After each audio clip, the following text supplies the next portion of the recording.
notebook that we will be referring to is in this folder activity matplotlib, and it's this one over here. So if you want to run this on Google Colab, there is a link here. So you can click on this link and it will open up a Google Colab notebook which you can work with. Or you can just do a git pull in your remote repo, and that way you can open this on VS Code. So let me open mine on my VS Code. Okay, so can you all open the notebook and let me know if you have any difficulty in getting the notebook set up? Because we'll run through them in parallel with each other.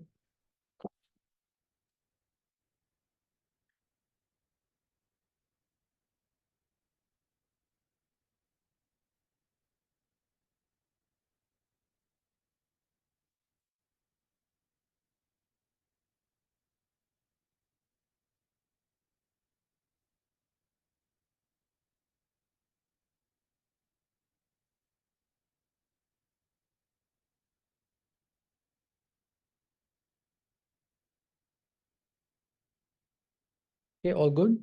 You all get the notebook? So it's in day one, this folder, and inside that, this notebook, activity MPL.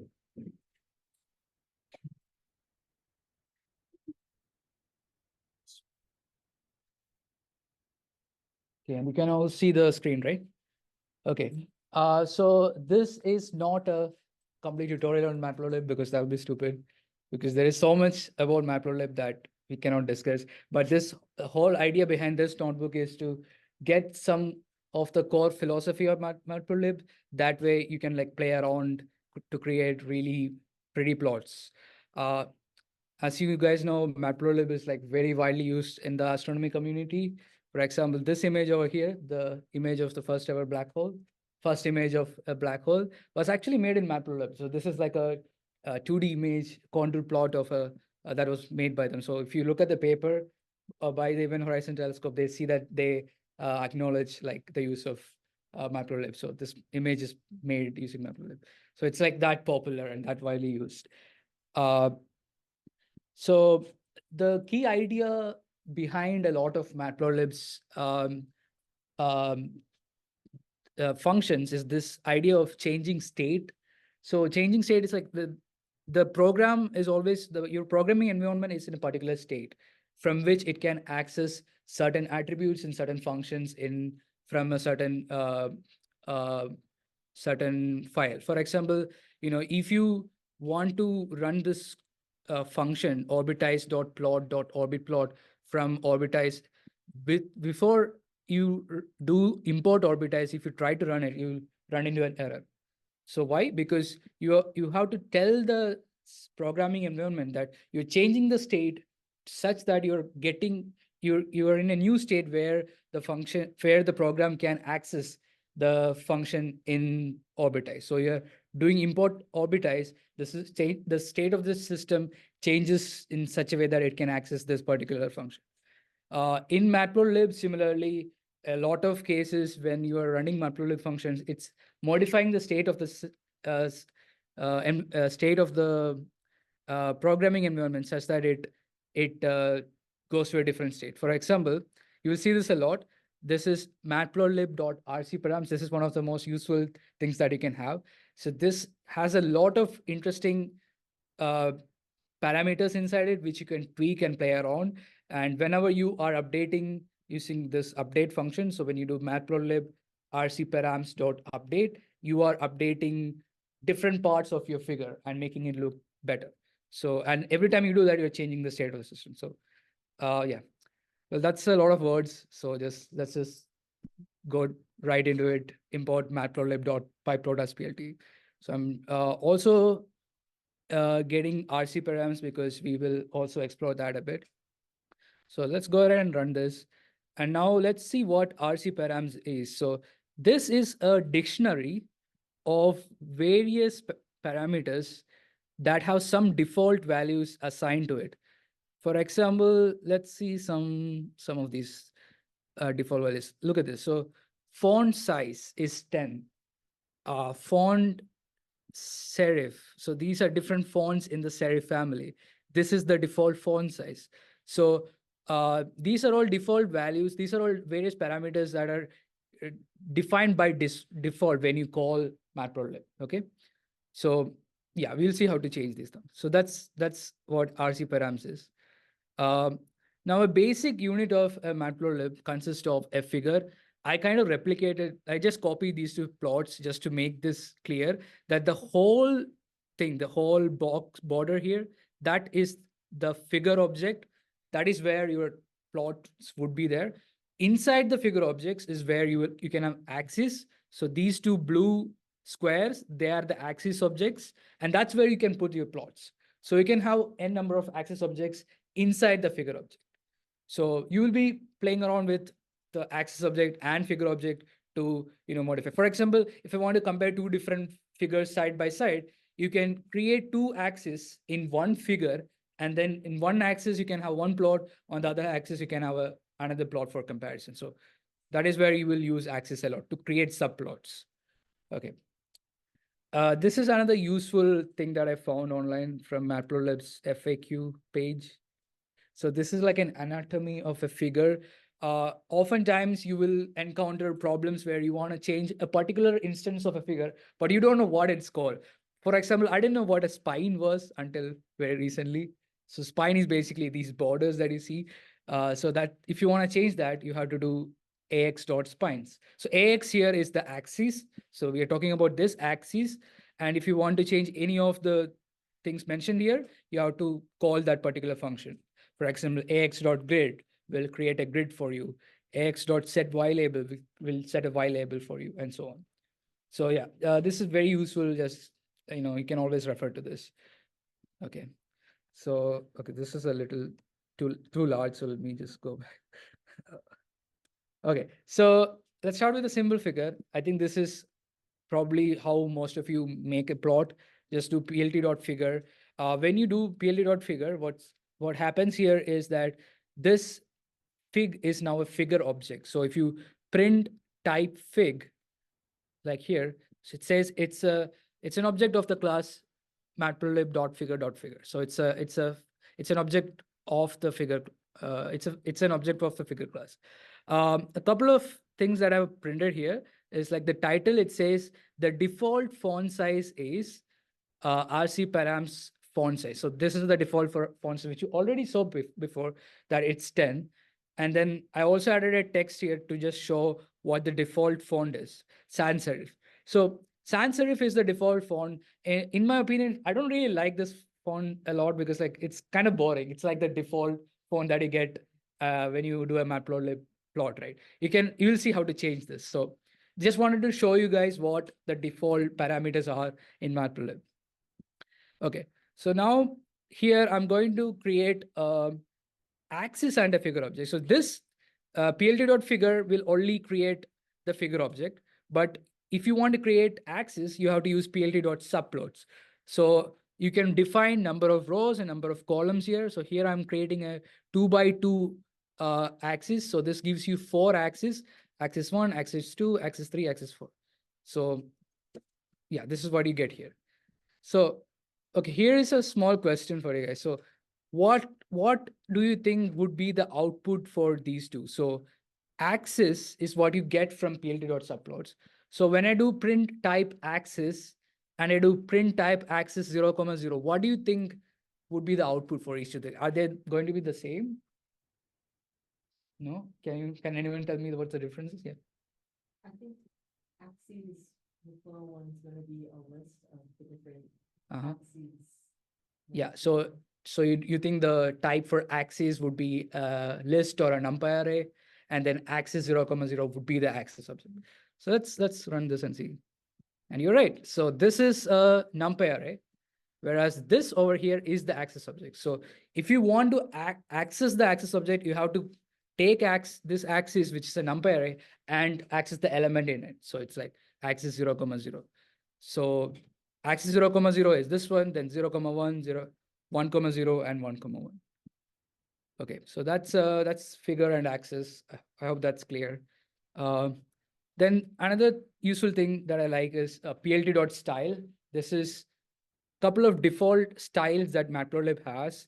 You can play around with this. These are various styles. For example, Seaborn is very popular. It creates like a good looking data analysis images and stuff. Here I will, if you want to use any style from this, you can just do plt.style.use and specify the style name. For example, here I'm using classic. Okay, so when I do this, again, let's recall what the whole thing about the state of the system is. Now the state of the system is changed such that the style is updated to classic style. Okay, so now if you go and run a different plot, you see the style has changed. It has kind of become, this is the classic style. This is how plots used to look like. So that's how it's. Okay, a couple of other things that I changed here. So I updated the font size to a little larger font size. It's 22 now. So I did rcparams.update font.size 22 and rcparams.update font family. I changed the font to serif font. Okay, so here, if you notice this, look at this carefully, you can see that the Y label here is small, whereas this is like 22 size. This is also 22 size. This is not 22 size. Why? Because here we have specified that the font size is 10. So whenever you give a font size to a function in any of the PLT functions, it overrides the default font size. For example, here in the same title, I can create a different line where I say that the font size is 10. And if I run this now, see, the font size is not 22. It's the default font size is 22, but since I'm passing 10 here, it's overriding the code. Okay, so just keep that in mind because I will use. Yeah. Okay, so now let's change back to default. So now it's back to default. If you want, I can run this again. So it's the default style. Okay. Now this is, so here we saw how we update the different RC params. You have to write different lines to like update different parameters of the RC params. But you could actually create a dictionary like this. So here in this dictionary, I am like deciding all the different tweaks I need to do for my different RC params. For example, axis label size, I'm setting that to 10. The font size, I'm setting that to 20. The legends font size, I'm setting that to 10. So when you're making good quality plots for your publication, it's very useful to like define a dictionary like this, and you can like put different values for different RC parameters, and then you can just do RC params dot update params, like this whole dictionary. It will update everything. One small thing that I've added here is text.use tech. This allows you to basically use tech in your labels, in your titles or whatever. LaTeX code. So now I updated that. So let's so here I am, this is a very simple thing. I think most of you know this. So it's basically the whole idea behind the figure object is that when you plot one figure and you try to plot another figure using plt.plot, what happens is that it overplots in the same figure, right? So here, this is the figure object where, and when you do plt.plot, it's plotting in the same figure object. That is why you see both the sine curve and the cos curve in the same figure. So unless you define a new figure by doing plt.figure, like you can like do a plt.figure here, and unless you do that, it's going to plot in the same figure object. Yeah. I also added the labels with some tech code like sin x, just to show that this is working. Since I passed this, I'm able to add the tech functions here. Yeah, that's that. Okay, so now let's play with the axis object a bit more carefully. So here I have a code. Oh, yeah. So here I am defining some x values in this x array, some y values in this y array. I'm also defining some error bar for the y. So if you want to plot some error bar, we'll see how to do that. By first, you need to have some errors. So this is some y error. I'm creating a figure object. I'm creating an axis object. So here I'm trying to print what the types are. It's similar to the question that I asked you guys before. So the type for figure will be a class of the figure, uh, sorry, object of the figure class. AX, which is this one, is going to be a numpy array because we saw that this is just a numpy array. But inside the numpy array, each of the individual elements like AX0 is going to be an access object, which is what you see here. Okay, so now run this. So you have your axis 1, you have your axis 2, and then in axis 1, if you want to make some change, you do AX0 dot whatever changes you want, and then axis 2, you do whatever changes you want. So that's how you work with access objects. Okay. So now let's move on. If you want to add a title, you to this overall figure, you do figure dot subtitle. Figure dot title will not work here because that can be only for one of these axes. But if you want to have a title for the total figure, you need to use this subtitle function. Also adding an error bar here. So error bar would be X, Y, and then Y error, which is the Y error that we defined here. So, and finally, this is very useful function. It's called tight layout. So when you do this, it's basically going to space everything perfectly and make the plot look better. So if you were not running this, so let's actually like run it without this. So let's go back. Let's run this one and then run. So you see this? So this title is kind of, meddling with this, the title of this axis object. You can obviously shift it a little further manually, but what I would recommend you do is like you do just figure dot tight layout. That way you can like make it look better. Okay. So so here's a question for you guys. So you see, this is a line style for this in axis 2. My line style is a dashed line style. So you can define a line style using line style. There are various different line style that could be dotted, dash, dash dot. I'm also changing the line width. So whenever you do the line width, it's basically trying to widen the line. So what if I want to change the line style? So instead of dashed, if I want to do dot dash, can I just run this code? What do you think will happen if I just run this code in this cell? Will my axis line style change to a dash dot style? Huh? Error? Any other answers? So the current line style is a dashed line style. I want to change that to a dash dot. So I am my obvious guess would be to write a function with like this. So what do you think will happen? So he's saying that, sorry, it's gonna overplot. So let's see if that is the case. Yeah, so that's what's happened here. It's basically overplotted on top of the dash. It looks weird now, but if I don't want to do that, so here's a very useful function. It's called CLA, axis dot clear axis. So when you do AX1, which is this axis dot CLA, basically clear the whole axis. So you erase everything there. And then you can go ahead and now change your line style to dash dot and add whatever you want. So now you got your dash dot.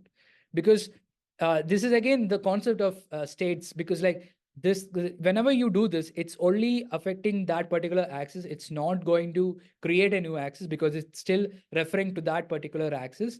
The only way you can get rid of it is you have to clear the axis first, and then you'll have to plot it again. Okay, yeah. There's no method like something like Astro line style or something like that. Ax dot? There's nothing sort of similar. There's no method that you can say this axis changed its line style. So something like, X dot set Y scale will change the Y scale on something that's already plotted. So you could do that. I mean, yeah, so you could actually create an in RC params. I'm pretty sure there would be a parameter for the line style. So you could just put that default value as dash dot. We could change that. I'm not worried about the default value. I'm worrying about so the thing you're trying to do in that example there. Yeah. Is there a method for dot line style or dot line width or Uh-huh. something like that. I'm not sure there is a method with the axis object, Yeah. but I think there should be a method with the RC params. So that's what I'm trying to say. There could be you could do RC params dot update line style something, but I have to look up the what lines, what is that particular key in the dictionary. And will that retroactively change it, or will it only change it on new plots? Well, that's something that we can look at later. That's Yeah, something. that's a good suggestion. Yeah. Okay. So that's why like RC params has a lot of things, and it's very useful to like play around with it. Okay. So that's the CLA. So you clear access. Similar to clear access, there are many similar functions. GCF, GCA, SCA. SCA is to set the current access. GCA is to get the current access. GCF is to get the current figure. We'll see how this works. Before that, so here I'm creating a 4x4, so 2x2 subplot, 2 rows, 2 columns. I'm getting the axis array containing the axis. So this is the first axis, second axis, and so on. Couple of things I did. I changed a color here. So color, I defined a color palette. So this color palette is defined using what is called as hex code. You can use hex code or HTML code. You can just Google like hex codes for different colors, and you can like put that here. That way you can like play around with different color palettes. So here I have defined a predefined color palette, and I'm trying to, for each of these different axes, I'm giving different color palettes, different line style. Also, I'm setting the X sticks. For example, like here, the X sticks are like 1, 2.54, whereas here, the X sticks are like literally some. So here I changed the labels to like some names. So like low, mid, high. You can like rotate the labels. So you can do a lot of things with just the X sticks alone. So yeah, this is just to give you a quick rundown of what all the different things with just the axis objects. Oh, I should run this first. Okay, so now let's go back to the this function SCA. So look, let's take a look at this code. So in this code, I defined the same thing. I defined a 2x2 subplot. You have the axis array. Now I'm trying to iterate over the axis by first flattening the axis. So initially it was an numpy array, with now I try to make it into like a list, and then I iterate over this list and I can plot over it. So for I in range, for I in the iterating over the axis, I can do plt.sca. So this will set the current axis. So when I do plt.sca axis 0, it is referring to this one. So it plots over this. And then when it goes to plt.sca axis 1, the pl plot goes over here, and so on. So here I am also giving some if conditions where if it is 2, then I'll have to, change some different X text so that I can match the previous plot. So the whole idea behind SCA is that you can use this when you want to iterate over different figures and plot over. Yeah. Okay. There are some more things which I'll just quickly run over this. You can like go back and look at it. You can also access the different axes with the figure object. This is very helpful because when you're returning the figure object and not the axis object, you can just do figure.axis 0. This is this one. Then figure.axis 1 will give you the second axis. Figure.axis 3 will be this. Figure.axis will be 4. So with just the figure object, you can, modify all the axes in the plot itself. Okay. Yeah, there is also GCA, GCF. So GCA is basically getting the current axis. So again, I'm going back and defining this 2x2 subplot. I'm doing this. So I'm doing plt.gca. I'm calling that as a mystery axis. So which axis do you think would be the mystery axis here out of these 4 when I do plt.gca? So if you go back a bit, we discussed SCA. So that's setting the current axis. So setting the current axis here, when I do axis 0, it sets this one. Axis 1 is this one. Axis 2 is this one. So in a similar way, what do you think would be the mystery axis? Actually, it should be axis. When I do plt.gca here.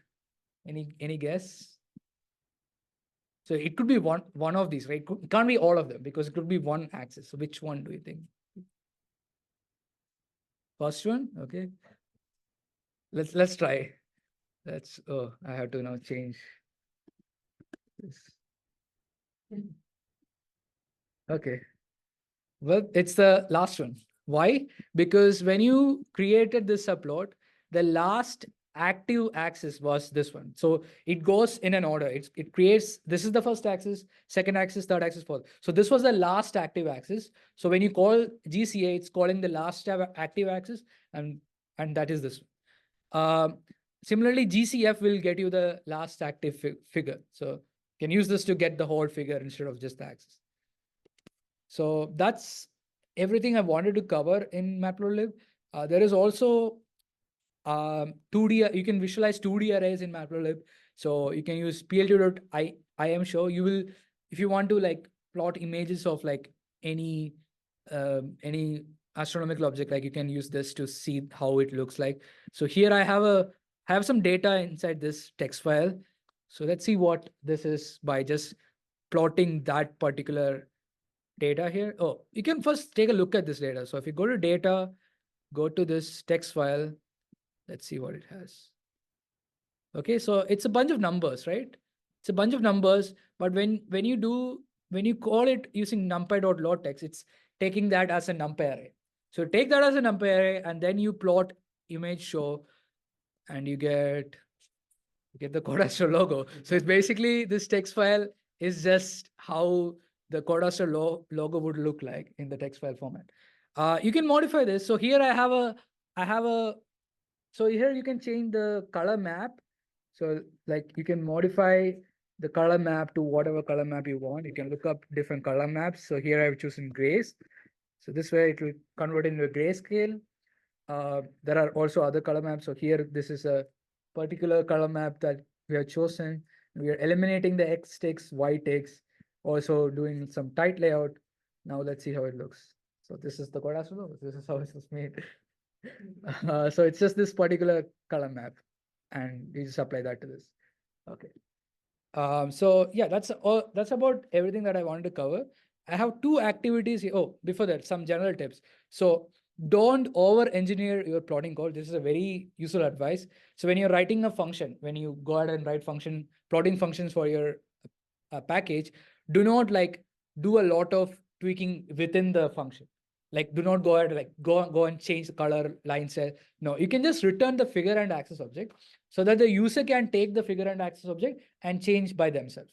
Because if you over tweak, it's going like the user might want to look at a particular section of the plot. Then you have to give them the choice of playing around with it. So you can just return the figure and axis object. And as we saw in this notebook, you can use the figure and axis object to like play around with the figure.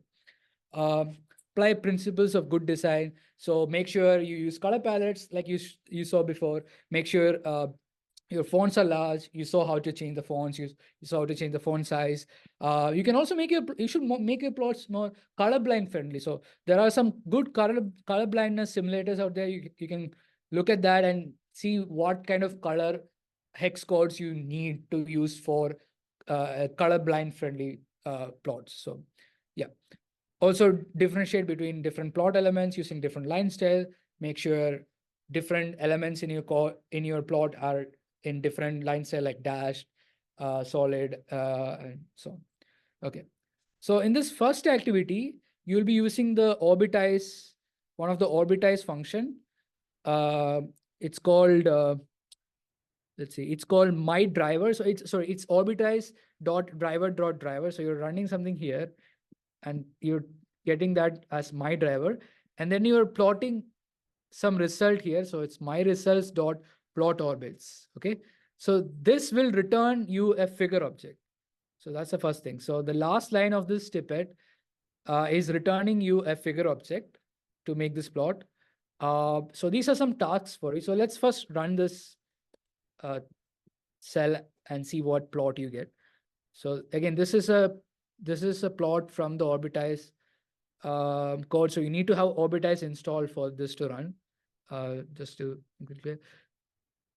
Okay, it'll take some time because like it's looping over all the orbits. Okay, so it found all the orbits and it's plotting. So this is how it looks. So this is the figure object that you got in your hand.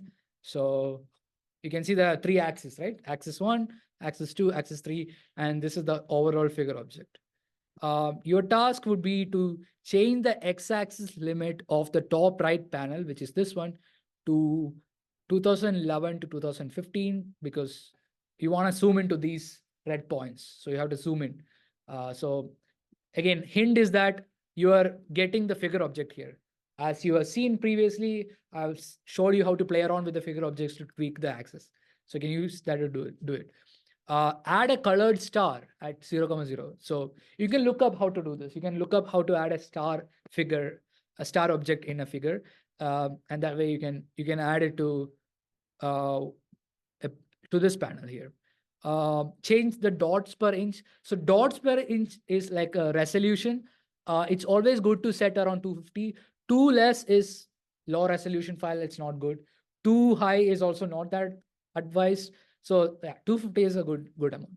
And then you can save it using plt.savefig. So save it to your desktop. And then there is this Google Doc, which you can open and you can like paste your plot there and you can let everyone else admire your plot. Similarly, the second activity is also similar. Here, I'm also trying to incorporate a little bit of pandas here. So there is a CSV file inside data, this one. There are a couple of data here. So it's actually showing you some galaxies, their distances. So their absolute magnitude in the K band and the mass of the black hole at the center. So this is actually from a very popular paper, Comedy and Ho. It's actually showing you the correlation between the mass of the central black hole and the magnitude or the luminosity of the central galactic bulge. So there are two things that you want to take. So one is MBH, which is the mass of the black hole. MK is the magnitude of the galactic bulge. And then you can plot this to see if there is any correlation between them.